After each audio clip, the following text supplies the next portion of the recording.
أعوذ بالله من الشيطان الرجيم. بسم الله الرحمن الرحيم. قال فما خطبكم أيها المرسلون؟ قالوا إنا أرسلنا إلى قوم مجرمين لنرسل عليهم حجارة من طين مسومة عند ربك للمسرفين فأخرجنا من كان فيها من المؤمنين فما وجدنا فيها غير بيت من المسلمين وتركنا فيها آية للذين يخافون العذاب الأليم. وفي موسى إذ أرسلناه إلى فرعون بسلطان مبين فتولى بركنه وقال ساحر أو مجنون فأخذناه وجنوده فنبذناهم في اليم وهو مليم. وفي عاد إذ أرسلنا عليهم الريح العقيم ما تذر من شيء أتت عليه إلا جعلته كالرميم. وفي ثمود إذ قيل لهم تمتعوا حتى حين فعتوا عن أمر ربهم فأخذتهم الصاعقة وهم ينظرون فما استطاعوا من قيام وما كانوا منتصرين. وقوم نوح من قبل إنهم كانوا قوما فاسقين. والسماء بنيناها بأيد وإنا لموسعون والأرض فرشناها فنعم الماهدون. ومن كل شيء خلقنا زوجين لعلكم تذكرون. ففروا إلى الله إني لكم منه نذير مبين. ولا تجعلوا مع الله إلها آخر إني لكم منه نذير مبين. كذلك ما أتى الذين من قبلهم من رسول إلا قالوا ساحر أو مجنون أتواصوا به بل هم قوم طاغون. فتول عنهم فما أنت بملوم وذكر فإن الذكرى تنفع المؤمنين. وما خلقت الجن والإنس إلا ليعبدون ما أريد منهم من رزق وما أريد أن يطعمون إن الله هو الرزاق ذو القوة المتين. فإن للذين ظلموا ذنوبا مثل ذنوب أصحابهم فلا يستعجلون فويل للذين كفروا من يومهم الذي يوعدون. بسم الله الرحمن الرحيم. والطور وكتاب مسطور في رق منشور والبيت المعمور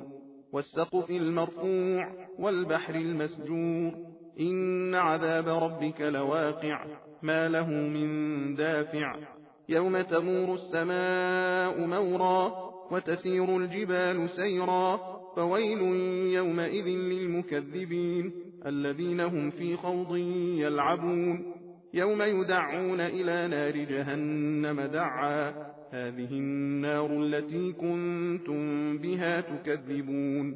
أفسحر هذا أم أنتم لا تبصرون اصلوها فاصبروا أو لا تصبروا سواء عليكم إنما تجزون ما كنتم تعملون.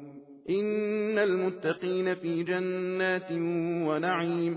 فاكهين بما آتاهم ربهم ووقاهم ربهم عذاب الجحيم. كلوا واشربوا هنيئا بما كنتم تعملون متكئين على سرر مصفوفة وزوجناهم بحور عين. والذين آمنوا واتبعتهم ذريتهم بإيمان ألحقنا بهم ذريتهم وما ألتناهم من عملهم من شيء كل امرئ بما كسب رهين. وأمددناهم بفاكهة ولحم مما يشتهون يتنازعون فيها كأسا لا لغو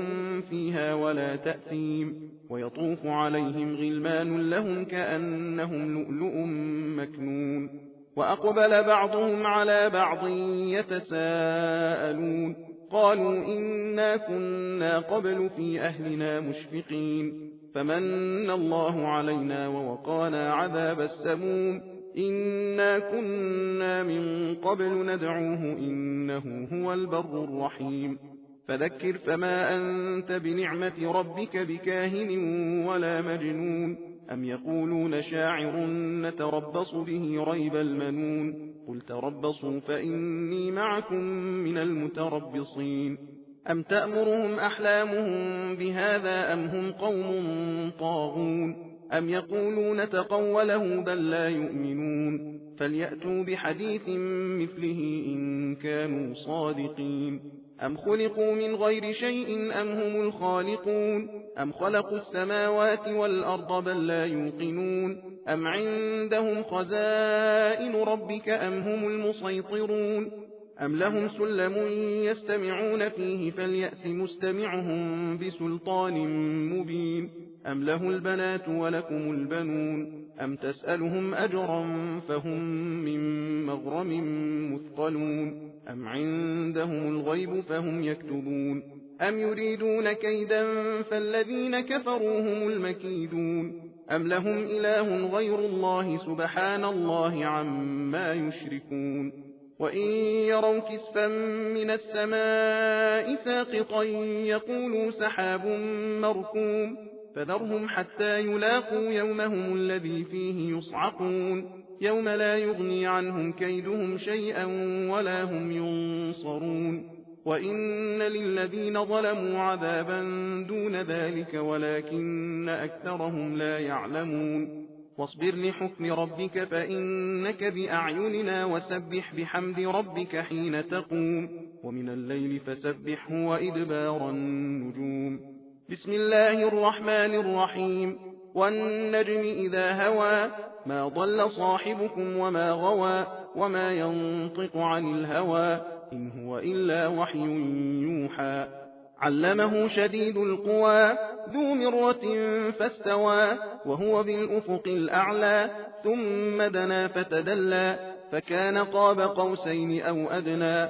فأوحى إلى عبده ما أوحى ما كذب الفؤاد ما رأى أفتمارونه على ما يرى ولقد رآه نزلة أخرى عند سدرة المنتهى عندها جنة المأوى إذ يغشى السدرة ما يغشى ما زاغ البصر وما طغى لقد رأى من آيات ربه الكبرى أفرأيتم اللات والعزى ومناة الثالثة الأخرى ألكم الذكر وله الأنثى تلك إذا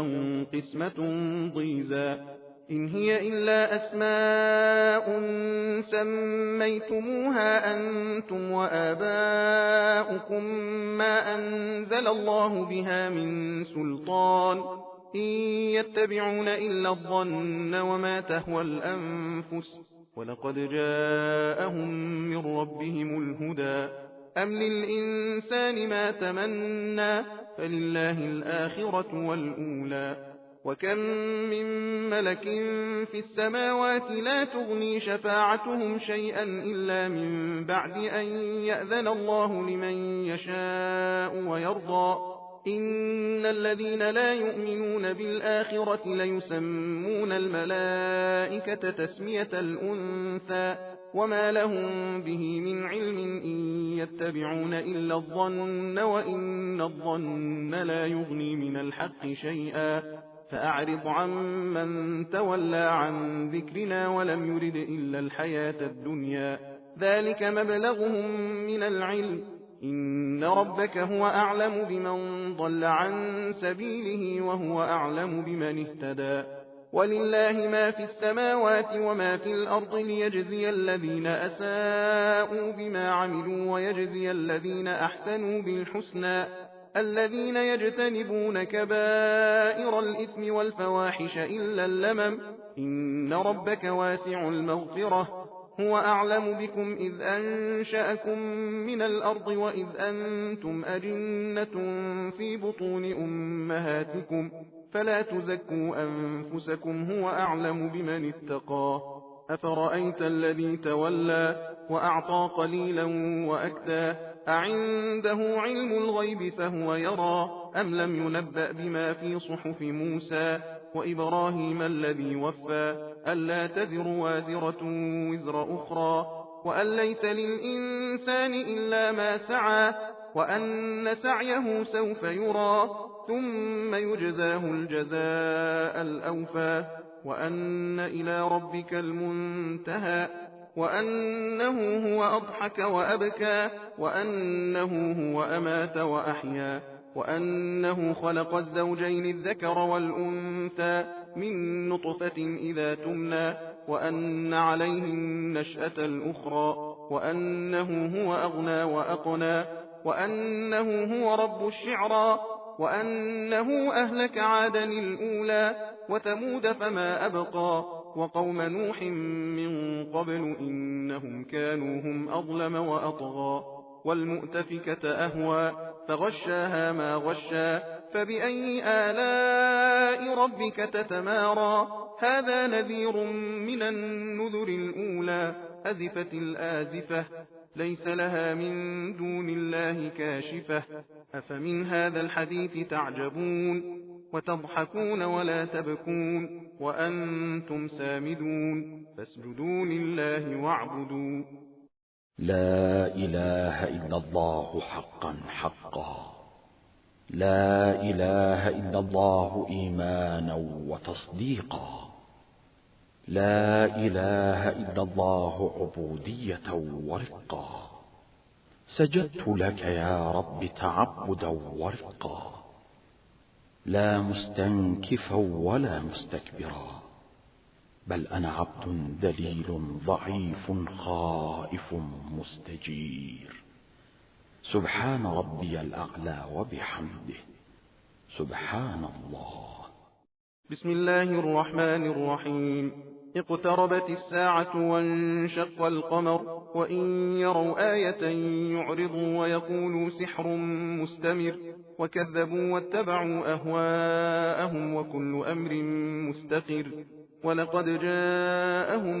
من الأنباء ما فيه مزدجر حكمة بالغة فما تغني النذر فتول عنهم يوم يدعو الداعي إلى شيء نكر خش عن أبصارهم يخرجون من الأجداث كأنهم جراد منتشر مهطعين إلى الداعي يقول الكافرون هذا يوم عسر كذبت قبلهم قوم نوح فكذبوا عبدنا وقالوا مجنون وازدجر فدعا ربه أني مغلوب فانتصر ففتحنا أبواب السماء بماء منهمر وفجرنا الأرض عيونا فالتقى الماء على أمر قد قدر وحملناه على ذات ألواح ودسر تجري بأعيننا جزاء لمن كان كفر ولقد تركناها آية فهل من مدكر فكيف كان عذابي ونذر ولقد يسرنا القرآن للذكر فهل من مدكر كذبت عاد فكيف كان عذابي ونذر إنا أرسلنا عليهم ريحا صرصرا في يوم نحس مستمر تنزع الناس كأنهم أعجاز نخل منقعر فكيف كان عذابي ونذر ولقد يسرنا القرآن للذكر فهل من مدكر كذبت ثمود بالنذر فقالوا أبشرا منا واحدا نتبعه إنا إذا لفي ضلال وسعر أألقي الذكر عليه من بيننا بل هو كذاب أشر سيعلمون غدا من الكذاب الأشر إنا مرسل الناقة فتنة لهم فارتقبهم واصطبر ونبئهم أن الماء قسمة بينهم كل شرب محتضر فنادوا صاحبهم فتعاطى فعقر فكيف كان عذابي ونذر إنا أرسلنا عليهم صيحة واحدة فكانوا كهشيم المحتضر ولقد يسرنا القرآن للذكر فهل من مدكر كذبت قوم لوط بالنذر إنا أرسلنا عليهم حاصبا إلا آل لوط نجيناهم بسحر نعمة من عندنا كذلك نجزي من شكر ولقد أنذرهم بطشتنا فتماروا بالنذر ولقد راودوه عن ضيفه فطمسنا أعينهم فذوقوا عذابي ونذر ولقد صبحهم بكرة عذاب مستقر فذوقوا عذابي ونذر ولقد يسرنا القرآن للذكر فهل من مدكر ولقد جاء آل فرعون النذر كذبوا بآياتنا كلها فأخذناهم أخذ عزيز مقتدر أكفاركم خير من أولئكم أم لكم براءة في الزبر أم يقولون نحن جميع منتصر سيهزم الجمع ويولون الدبر بل الساعة موعدهم والساعة أدهى وأمر إن المجرمين في ضلال وسعر يوم يسحبون في النار على وجوههم ذوقوا مس سقر إنا كل شيء خلقناه بقدر وما أمرنا إلا واحدة كلمح بالبصر ولقد أهلكنا أشياعكم فهل من مدكر وكل شيء فعلوه في الزبر وكل صغير وكبير مستطر إن المتقين في جنات ونهر في مقعد صدق عند مليك مقتدر بسم الله الرحمن الرحيم الرحمن علم القرآن خلق الإنسان علمه البيان الشمس والقمر بحسبان والنجم والشجر يسجدان والسماء رفعها ووضع الميزان ألا تطغوا في الميزان وأقيموا الوزن بالقسط ولا تخسروا الميزان والأرض وضعها للأنام فيها فاكهة والنخل ذات الأكمام والحب ذو العصف والريحان فبأي آلاء ربكما تكذبان خلق الإنسان من صلصال كالفخار وخلق الجان من مارج من نار فبأي آلاء ربكما تكذبان رب المشرقين ورب المغربين فبأي آلاء ربكما تكذبان مرج البحرين يلتقيان بينهما برزخ لا يبغيان فبأي آلاء ربكما تكذبان يخرج منهما اللؤلؤ والمرجان فبأي آلاء ربكما تكذبان وله الجوار المنشآت في البحر كالأعلام فبأي آلاء ربكما تكذبان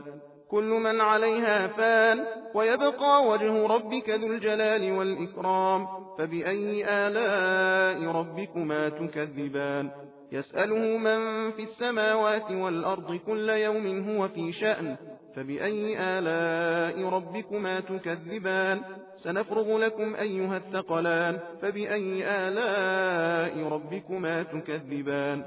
يا معشر الجن والإنس إن استطعتم أن تنفذوا من أقطار السماوات والأرض فانفذوا لا تنفذون إلا بسلطان فبأي آلاء ربكما تكذبان يرسل عليكما شواظ من نار ونحاس فلا تنتصران فبأي آلاء ربكما تكذبان فإذا انشقت السماء فكانت وردة كالدهان فبأي آلاء ربكما تكذبان فيومئذ لا يسأل عن ذنبه إنس ولا جان فبأي آلاء ربكما تكذبان يعرف المجرمون بسيماهم فيؤخذ بالنواصي والأقدام فبأي آلاء ربكما تكذبان هذه جهنم التي يكذب بها المجرمون يطوفون بينها وبين حميم آن فبأي آلاء ربكما تكذبان ولمن خاف مقام ربه جنتان فبأي آلاء ربكما تكذبان ذواتا أفنان فبأي آلاء ربكما تكذبان فيهما عينان تجريان فبأي آلاء ربكما تكذبان فيهما من كل فاكهة زوجان فبأي آلاء ربكما تكذبان متكئين على فرش بطائنها من استبرق وجنى الجنتين دان فبأي آلاء ربكما تكذبان فيهن قاصرات الطرف لم يطمثهن إنس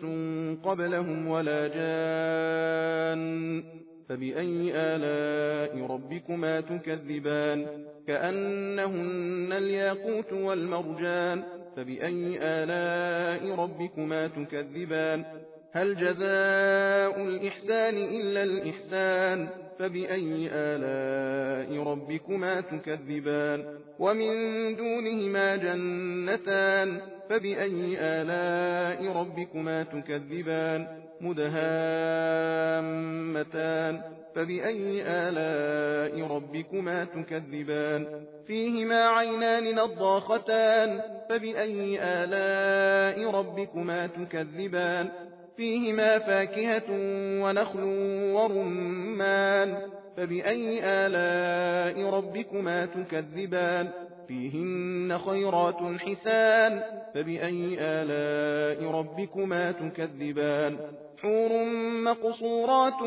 في الخيام فبأي آلاء ربكما تكذبان لم يطمثهن إنس قبلهم ولا جان فبأي آلاء ربكما تكذبان متكئين على رفرف خضر وعبقري حسان فبأي آلاء ربكما تكذبان تبارك اسم ربك ذي الجلال والإكرام بسم الله الرحمن الرحيم إذا وقعت الواقعة ليس لوقعتها كاذبة خافضة رافعة إذا رجت الأرض رجا وبست الجبال بسا فكانت هباء منبثا وكنتم أزواجا ثلاثة فأصحاب الميمنة ما أصحاب الميمنة وأصحاب المشأمة ما أصحاب المشأمة والسابقون السابقون أولئك المقربون في جنات النعيم ثلة من الأولين وقليل من الآخرين على سرر موضونة متكئين عليها متقابلين يطوف عليهم ولدان مخلدون بأكواب وأباريق وكأس من معين لا يصدعون عنها ولا ينزفون وفاكهة مما يتخيرون ولحم طير مما يشتهون وحور عين كأمثال اللؤلؤ المكنون جزاء بما كانوا يعملون لا يسمعون فيها لغوا ولا تأثيما إلا قيلا سلاما سلاما وأصحاب اليمين ما أصحاب اليمين في سدر مخضود وطلح منضود وظل ممدود وماء مسكوب وفاكهة كثيرة لا مقطوعة ولا ممنوعة وفرش مرفوعة إنا أنشأناهن إنشاء فجعلناهن أبكارا عربا أترابا لأصحاب اليمين ثلة من الأولين وثلة من الآخرين وأصحاب الشمال ما أصحاب الشمال في سموم وحميم وظل من يحموم لا بارد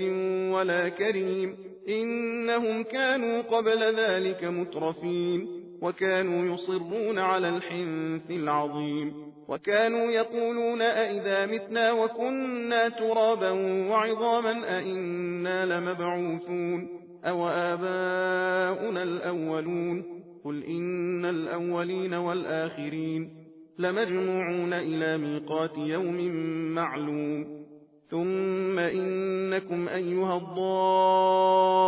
المكذبون لآكلون من شجر من زقوم فمالئون منها البطون فشاربون عليه من الحميم فشاربون شرب الهيم هذا نزلهم يوم الدين نحن خلقناكم فلولا تصدقون أفرأيتم ما تمنون أأنتم تخلقونه أم نحن الخالقون نحن قدرنا بينكم الموت وما نحن بمسبوقين على أن نبدل أمثالكم وننشئكم فيما لا تعلمون ولقد علمتم النشأة الأولى فلولا تذكرون أفرأيتم ما تحرثون أأنتم تزرعونه أم نحن الزارعون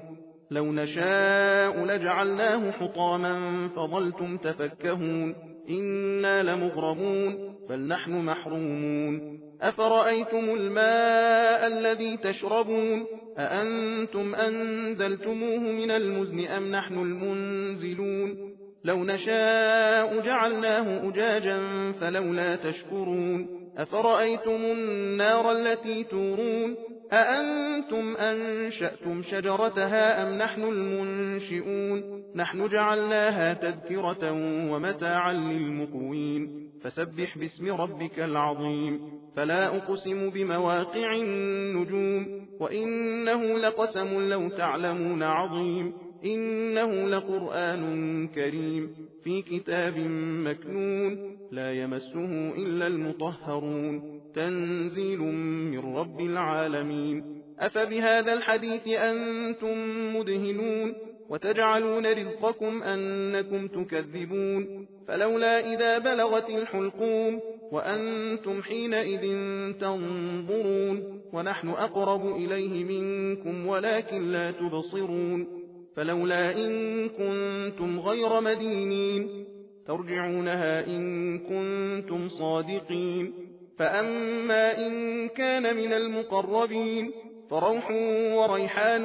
وجنة نعيم وأما إن كان من أصحاب اليمين فسلام لك من أصحاب اليمين وأما إن كان من المكذبين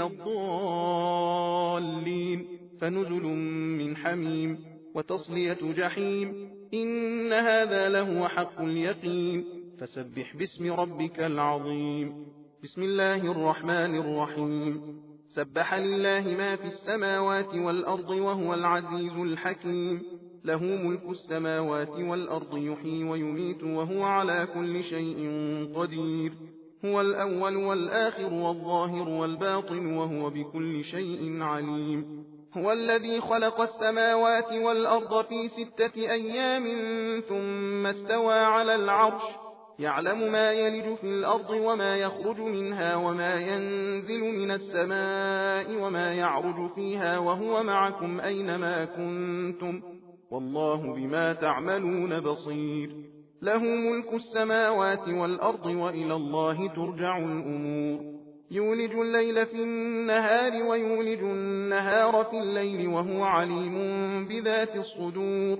آمنوا بالله ورسوله وأنفقوا مما جعلكم مستخلفين فيه فالذين آمنوا منكم وأنفقوا لهم أجر كبير وما لكم لا تؤمنون بالله والرسول يدعوكم لتؤمنوا بربكم وقد أخذ ميثاقكم إن كنتم مؤمنين هو الذي ينزل على عبده آيات بينات ليخرجكم من الظلمات إلى النور وإن الله بكم لرؤوف رحيم وما لكم ألا تنفقوا في سبيل الله ولله ميراث السماوات والأرض لا يستوي منكم من أنفق من قبل الفتح وقاتل أولئك أعظم درجة من الذين أنفقوا من بعد وقاتلوا وكلا وعد الله الحسنى والله بما تعملون خبير من ذا الذي يقرض الله قرضا حسنا فيضاعفه له وله أجر كريم يوم ترى المؤمنين والمؤمنات يسعى نورهم بين أيديهم وبأيمانهم بشراكم اليوم جنات تجري من تحتها الأنهار خالدين فيها ذلك هو الفوز العظيم يوم يقول المنافقون والمنافقات للذين آمنوا انظرونا نقتبس من نوركم قيل ارجعوا وراءكم فالتمسوا نورا فضرب بينهم بسور له باب باطنه فيه الرحمة وظاهره من قبله العذاب ينادونهم ألم نكن معكم قالوا بلى ولكنكم فتنتم أنفسكم وتربصتم وارتبتم وغرتكم الأماني حتى جاء أمر الله وغركم بالله الغرور فاليوم لا يؤخذ منكم فدية ولا من الذين كفروا مأواكم النار هي مولاكم وبئس المصير ألم يأن للذين آمنوا أن تخشع قلوبهم لذكر الله وما نزل من الحق ولا يكونوا كالذين أوتوا الكتاب من قبل فطال عليهم الأمد فقست قلوبهم وكثير منهم فاسقون. اعلموا أن الله يحيي الأرض بعد موتها، قد بينا لكم الآيات لعلكم تعقلون. إن المصدقين والمصدقات وأقرضوا الله قرضا حسنا يضاعف لهم ولهم أجر كريم. والذين آمنوا بالله ورسله أولئك هم الصديقون والشهداء عند ربهم لهم أجرهم ونورهم. والذين كفروا وكذبوا بآياتنا أولئك أصحاب الجحيم. اعلموا أنما الحياة الدنيا لعب ولهو وزينة وتفاخر بينكم وتكاثر في الأموال والأولاد، كمثل غيث أعجب الكفار نباته ثم يهيج فتراه مصفرا ثم يكون حطاما، وفي الآخرة عذاب شديد ومغفرة من الله ورضوان، وما الحياة الدنيا إلا متاع الغرور. سابقوا إلى مغفرة من ربكم وجنة عرضها كعرض السماء والأرض أعدت للذين آمنوا بالله ورسله، ذلك فضل الله يؤتيه من يشاء، والله ذو الفضل العظيم. ما أصاب من مصيبة في الأرض ولا في أنفسكم إلا في كتاب من قبل أن نبرأها، إن ذلك على الله يسير. لكي لا تأسوا على ما فاتكم ولا تفرحوا بما آتاكم، والله لا يحب كل مختال فخور. الذين يبخلون ويأمرون الناس بالبخل، ومن يتول فإن الله هو الغني الحميد. لقد أرسلنا رسلنا بالبينات وأنزلنا معهم الكتاب والميزان ليقوم الناس بالقسط، وأنزلنا الحديد فيه بأس شديد ومنافع للناس وليعلم الله من ينصره ورسله بالغيب، إن الله قوي عزيز. ولقد أرسلنا نوحا وإبراهيم وجعلنا في ذريتهما النبوة والكتاب، فمنهم مهتد وكثير منهم فاسقون. ثم قفينا على آثارهم برسلنا وقفينا بعيسى ابن مريم وآتيناه الإنجيل وجعلنا في قلوب الذين اتبعوه رأفة ورحمة ورهبانية ابتدعوها ما كتبناها عليهم إلا ابتغاء رضوان الله فما رعوها حق رعايتها، فآتينا الذين آمنوا منهم أجرهم وكثير منهم فاسقون. يا أيها الذين آمنوا اتقوا الله وآمنوا برسوله يؤتكم كفلين من رحمته ويجعل لكم نورا تمشون به ويغفر لكم، والله غفور رحيم. لئلا يعلم أهل الكتاب ألا يقدرون على شيء من فضل الله وأن الفضل بيد الله يؤتيه من يشاء، والله ذو الفضل العظيم. صدق الله العلي العظيم. إنا هديناه السبيل